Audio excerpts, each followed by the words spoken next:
এটা শঙ্কর মাছ তো? জ্যান্ত আছে। জ্যান্ত আছে কোনো? এটা শঙ্কর মাছ। এটা শঙ্কর মাছ।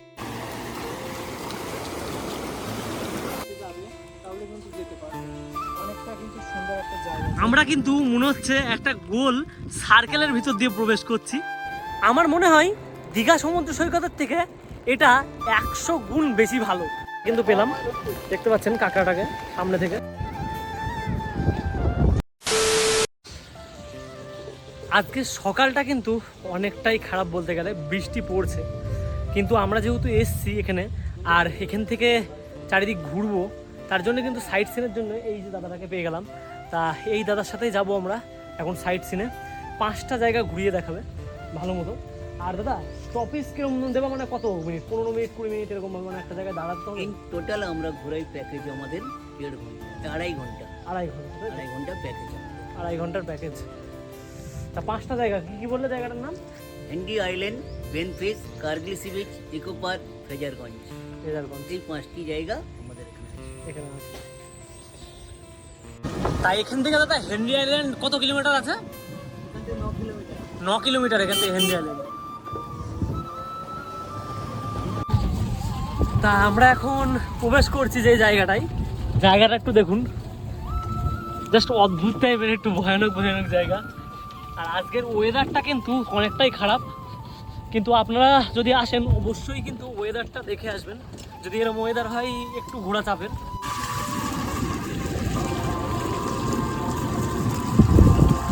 তা এইখানে দেখতে পাচ্ছ যে সাইড দিয়ে যে গাছগুলো আছে সেগুলো কিন্তু ইয়ে, আর এইখানে লেখা আছে হেনরি আইল্যান্ড।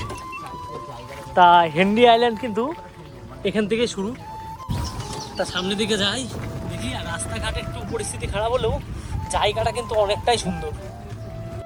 তা হেনরিরাজ আইল্যান্ডে যদি আপনারা পৌঁছান তাহলে কিন্তু এই যে সামনের যে পরিস্থিতি, এতটা সুন্দর একটা সামনের ভিউ, আর এই জায়গাটার থেকে কিন্তু পার পার্সন 10 টাকা করে টিকিট কেটে আপনাকে প্রবেশ করতে হবে। তা আপনারা কিন্তু এখানে আসলে এই যে পাশে যে রিসর্টগুলো আছে এখানেও কিন্তু আপনারা স্টে করতে পারবেন, আর অনেকটাই সুন্দর, সব পরপর সাজানো।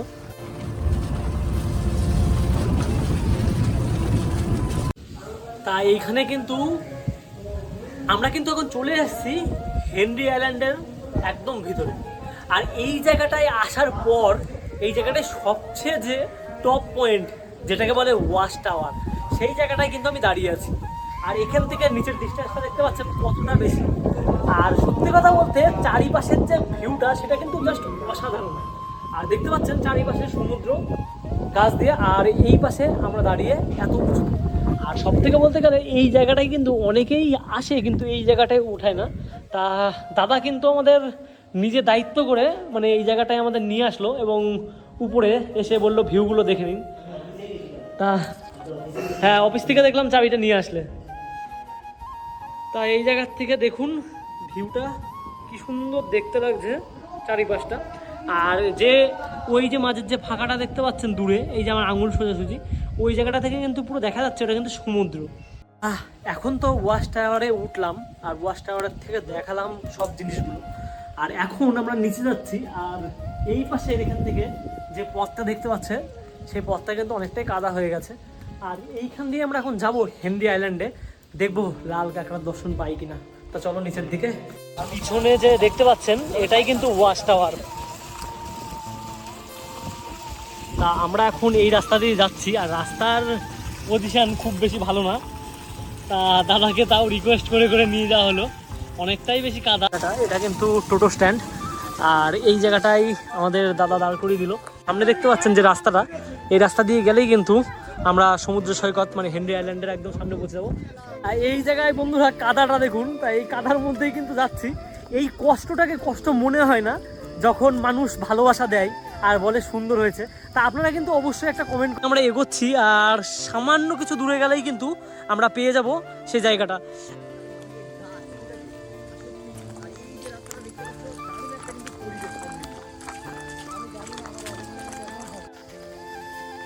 বৃষ্টিতে ছাতিটা কিন্তু খুলে নিলাম, আর পিছনে যে রাস্তাটা দেখতে পাচ্ছেন সেই রাস্তাটা দিয়ে কিন্তু আসলাম। আর সামনে যে জায়গাটা আছে সেই জায়গাটায় দেখুন একটা কাঠের সুন্দর ব্রিজ, মানে জাস্ট অসাধারণ একটা ব্রিজ। এই ব্রিজ থেকে কিন্তু দেখা যাচ্ছে ওই পাশ। আর এখানে লেখা আছে কাঠের পোলে একে একে পার করুন, বিচে ডিউটিতে কর্মীদের সহায়তা নিন। তা এখান থেকে কিন্তু সিঙ্গেল পার্সনদের বলেছে অ্যালাউ করার কথা, কারণ ব্রিজটা অনেকে উঠলে একটু প্রবলেম হতে পারে। আমরা কিন্তু এখন ব্রিজ দিয়ে হাঁটছি, আর সত্যি কথা বলতে মানে ব্রিজটা সত্যি অনেকটাই সুন্দর। তা যেটা ভেবেছিলাম সেটা না, দুজন সামনে চলে গেল আর আমি এখানে একা। মানে সত্যি কথা বলতে জায়গাটা কিন্তু মানে যতটা ভালো লাগছে ততটাই ভয়ানক, কারণ একবারে অনেকে না আসলে জায়গাটাকে কিন্তু মানে খুবই ভালো বলবো। ভালো আমরা জানি না খারাপ কিছু আছে কিনা। আর এই জায়গাটায় লেখা আছে সমুদ্রে কেউ নামিবেন না, চোরাবালি এবং চোরা স্রোত আছে, বিচে ডিউটিদের মানে ডিউটিরত কর্মীদের সহায়তা নিন। সমুদ্র সৈকতের মানে আওয়াজ যে গর্জন সেটা কিন্তু শোনা যাচ্ছে। আর এই জায়গাটায় দাঁড়িয়ে আমি এখন এই কাঠের ব্রিজটা পার হয়ে আসলাম, মানে আর সামান্য একটু গেলেই কিন্তু সমুদ্র সৈকত। এখানের একটা দৃশ্য আপনারা দেখুন, আমরা কিন্তু মনে হচ্ছে একটা গোল সার্কেলের ভিতর দিয়ে প্রবেশ করছি। এই যে সুন্দর অভয়ারণ্য পার হয়ে আমরা কিন্তু আসলাম এখন এই সাগর পাড়ে। তা এই জায়গাটার যে বিচ সেটা কিন্তু অনেকটাই সুন্দর। এতটা খারাপ কপাল মানে আমরা ভাবতেও পারিনি, কারণ লাল কাঁকড়া কিন্তু এখানে নেই। লাল কাঁকড়া বিচ জাস্ট এখান থেকে একটু দূরে। আর আপনারা যদি মনে করেন লাল কাঁকড়া দেখবেন তাহলে কিন্তু একটা ভালো ওয়েদারে আসবেন আর সকাল সকাল বেরোবেন। মানে মানুষ আসলে মানে লাল কাঁকড়াকে মানে কি বলবো তাড়া করে, তো লাল কাঁকড়া সবাই দেখতে পছন্দ করে, তাই লাল কাঁকড়া কিন্তু নিজের ঘরে ঢুকে যায়। এখানে একটা জিনিস দেখুন কতটা সুন্দর লাগছে, উপরে মেঘ তার মাঝে সমুদ্র, আর মেঘের যে প্রতিচ্ছবি সেটা কিন্তু নিচে, মানে জাস্ট অসাধারণ একটা ব্যাপার। আর মানে এরকম সুন্দর জায়গায় আপনারা আগে কখনো এসেছেন নাকি আমাদের কিন্তু কমেন্ট করে বলবেন।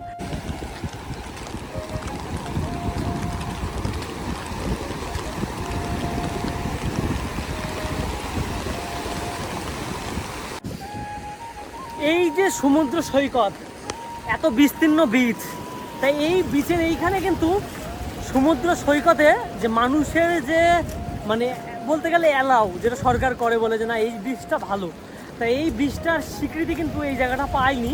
এর কারণ একটাই, এই যে দেখুন চোরাবালি।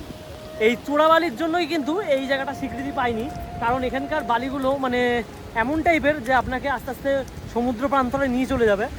আর ঢেউগুলো আসছে এখানে কিন্তু যেতেও আমরা সাহস পাচ্ছি না, কারণ যেহেতু লেখা আছে সতর্কীকরণ সেহেতু আমাদের যাওয়াটা ঠিক হবে না। এইখানে যে তিনটে দাদা আছে এই বৃষ্টির মাঝে কিন্তু তারা মৎস্য শিকার করায় ব্যস্ত। তা দাদা এখানে কি কি মাছ পেলো সেটাও একটু দেখবো, আর এই জালগুলো দিয়ে কিন্তু ধরছে। তা এখানে কিন্তু একদম কাঁকড়া আর একটা চিংড়ি মাছ, এ দেখুন জ্যান্ত চিংড়ি। অনেকেই হয়তো কোনোদিন জ্যান্ত চিংড়ি দেখেছেন কিনা সন্দেহ। দেখুন হ্যাঁ জ্যান্ত চিংড়ি অনেকেই দেখেনি, কিন্তু এই যে চিংড়ি মাছ এখানে কিন্তু হ্যাঁ দাদাটা কাঁকড়া পেলো, এই যে কাঁকড়া। লাল কাঁকড়া কোন জায়গায় পাওয়া যায়? ওইদিকে এদিকে হ্যাঁ লাল ওই দিকটায় তাই তো।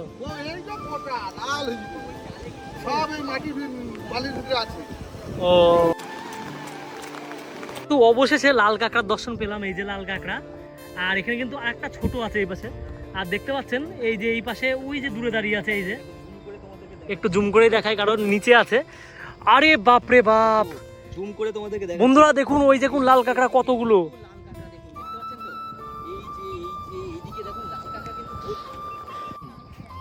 এই যে দেখতে পাচ্ছেন অনেকটা ছোট দেখা যাচ্ছে। তা এই পাশে কিন্তু এরকম লাল কাঁকড়ার গর্তে পরিপূর্ণ, আর এই পাশে দেখতে পাচ্ছেন দেখা যাচ্ছে মনে হচ্ছে লাল পাতা, কিন্তু অনেক পরিমাণে লাল কাঁকড়া আছে যেগুলো কিন্তু চলে বেড়াচ্ছে। তা এইখানে আসার পর কিন্তু বুঝতে পারলাম বিচে যখন আপনার বৃষ্টি হয় লাল কাঁকড়া যখন থাকে না, লাল কাঁকড়ার মেন যে ঘর সেটা কিন্তু এই জায়গাটাই ম্যানগ্রোভ অরণ্যের তলে। তাই এইখানে কিন্তু লাল কাঁকড়া অনেক পরিমাণে আছে, আর সেগুলোই পরবর্তীকালে যখন রোদ্দুর হয় তখন কিন্তু এই ছায়া জায়গা ছেড়ে তারা কিন্তু বিচে চলে যায়। তা আমরা এখন সেকেন্ড যে প্লেসটা বেনিফিশ সেখানে কিন্তু আছি। আর এই যে আমাদের টুকটুকিওয়ালা দাদা নিয়ে আসলো, আর এখানে আসার পর কত বড় বড় কি বলবো এটাকে, ট্রলার বলে তো নাকি জাহাজ, এগুলো লঞ্চ, ট্রলার। তা এখানে কত বড় বড় ট্রলার দেখতে পাচ্ছেন। এই যে জায়গাটা আছে, যদি আপনারা মনে করেন ব্রহ্মদ্বীপ ভ্রমণে বেরোবেন এখান থেকে, তাহলে কিন্তু এই জায়গাটার থেকে যেতে পারবেন আপনারা ট্রলারের মাধ্যমে। কত টাইম লাগবে যেটা? আমাদের এই লঞ্চগুলোই যাওয়া যায়, লঞ্চে করে পার হেড 150 টাকা ভাড়া, যাওয়া আসা 1.5 ঘন্টা, ওখানে আধা ঘন্টা স্টে করা হয়, টোটাল প্যাকেজ 2 ঘন্টা। 2 ঘন্টা 150 টাকা ভাড়া, কিন্তু 20-25 জন হলে একটা লঞ্চ ছাড়া হয়। তা না হলে আপনার যে 3 জন এসছেন 3 জনেও যেতে পারবেন রিজার্ভ করলে। এখান থেকে জম্বুদ্বীপ, মৌসুমী দ্বীপ, গঙ্গাসাগর, মোহনা, সুন্দরবনে একটা সাইড যেটা ক্রোকোডাইল প্রজেক্ট, ভগবতপুর বলে যে জায়গাটার নাম, ওখানেও যাওয়া যায়। যারা আপনারা এসছেন মোহনা পর্যন্ত যেতে পারেন, কি জম্বুদ্বীপ যেতে পারেন, যাবে তাহলে কিন্তু যেতে পারবেন। অনেকটা কিন্তু সুন্দর একটা জায়গা। যে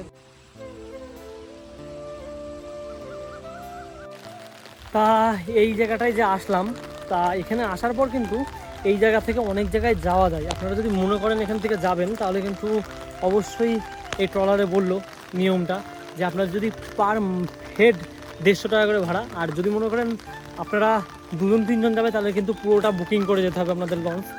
তা এখানে একবারে যদি অনেক লোক হয়ে যায় তাহলে কিন্তু ভালো বলতে গেলে। আর এখানের থেকে বেরিয়ে যাচ্ছি, এটা ফিশারগঞ্জ। তা এখানে আমরা এখন ফিশারগঞ্জ থেকে বেরোলাম আর যাচ্ছি কার্গিল সি বিচের দিকে। আর এখানে দেখুন কি পরিমাণে বৃষ্টি হচ্ছে, জাস্ট একটু ক্যামেরাটা বের করে দেখি।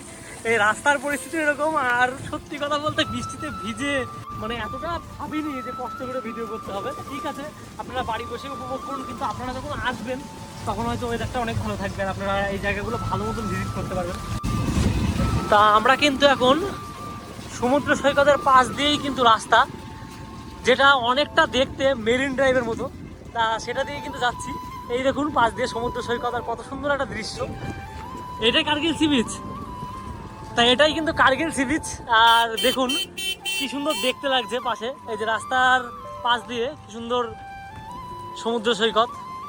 চলে আসলাম 3 নাম্বার স্পট, যেটা কার্গিল সি বিচ।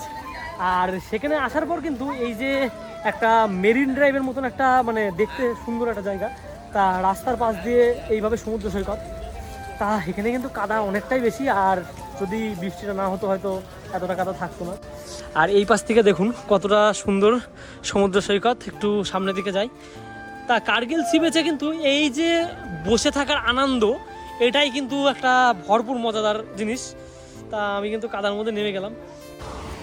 তা কার্গিল সি বিচে আসার পর কিন্তু এখানে মানে যারা স্নান করছে বলতে গেলে, তারা মৎস্যজীবী এখানকার সব, আর তারাই কিন্তু জাল টাল দিয়ে মানে মাছ ধরছে এখানে। আর এই জায়গাটা, যে জায়গাটা দেখছেন, সেটা কিন্তু বসার জায়গা। তা এই জায়গাটায় বসে এই সমুদ্র সৈকত এইভাবেই আপনারা উপভোগ করতে পারবেন।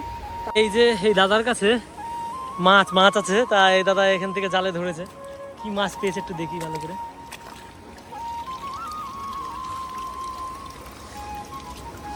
তা এই যে দেখতে পাচ্ছ দাদার কাছে কাঁকড়া আর মাছ।